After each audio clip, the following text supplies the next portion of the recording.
Nama saya Alura Keiko Schiller. Saya dari SDN 81 Kecamatan Bojong Soang. Pada hari ini saya akan melaksanakan presentasi, yaitu presentasi mengenai adaptasi tumbuhan dan hewan. Jenis-jenis adaptasi tumbuhan itu ada banyak. Pertama-tama saya akan menjelaskan 3 jenis tumbuhan berdasarkan tempat hidupnya. Yang pertama ada hidrofit. Hidrofit merupakan tumbuhan yang tinggal di perairan. Contohnya adalah teratai, eceng gondok, rumput laut. Yang kedua ada hidrofit, merupakan tumbuhan yang hidup di tempat lembab, contohnya papua-papuan.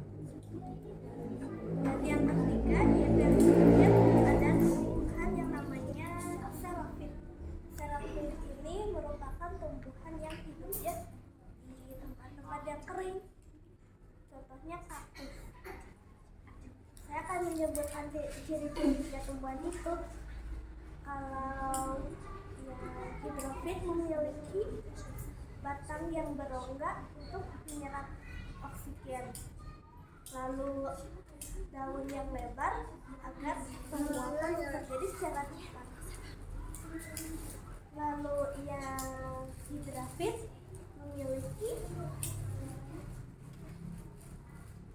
tidak memiliki alat reproduksi, tapi itu berkembang biak melalui spora. Lalu ada xerophyll, di mana tumbuhan itu biasanya berduri dan memiliki daun tebal, serta memiliki persediaan air yang banyak. Nah, cara tumbuhan melindungi diri dari predator ada beberapa cara. Yang pertama, melalui racun.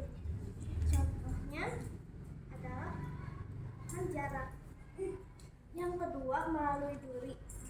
Contohnya bunga euphorbia, mawar, lalu putri malu, lidah buaya, dan banyak lagi. Lalu yang ketiga, rasanya yang cepat dan pahit. Contohnya jambu batu. Lalu ada juga yang bertahan hidup melalui getah yang lengket, contohnya pohon karet, kamboja, dan kelapa. Selanjutnya saya akan menjelaskan cara pertahanan hidup untuk hewan.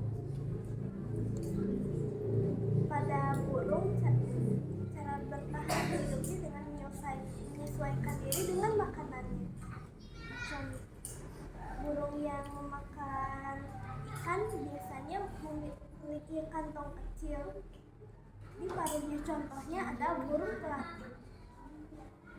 Yang kedua, burung pemakan daging biasanya memiliki paruh yang runcing dan melengkung, dan juga punya kaki yang tajam untuk mencengkeram mangsa.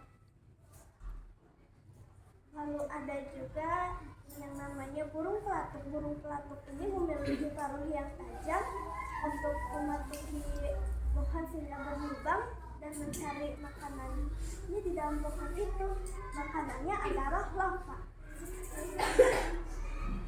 Lalu ada juga burung yang makan buah-buahan.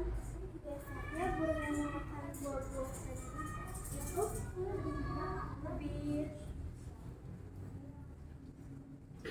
tebal, dan juga ada yang burung yang memakan biji yang paruhnya lebih tipis, dan ada juga yang memakan cacing yang biasa paruhnya lebih lebar dan kuat. Lalu ada juga 3 jenis hewan. Yang pertama adalah herbivora. Herbivora adalah hewan yang memakan tumbuh-tumbuhan, contohnya rusa, panda, dan lain-lain. Lalu juga ada hewan karnivora yang biasa memakan daging-daging, contohnya adalah harimau. Dan yang terakhir ada hewan yang bernama omnivora. Omnivora itu dia makan segala, jadi dia bisa makan tumbuhan, dia bisa makan hewan. Dari yang dapat saya jelaskan, apakah ada pertanyaan? Namun saya batasin 5.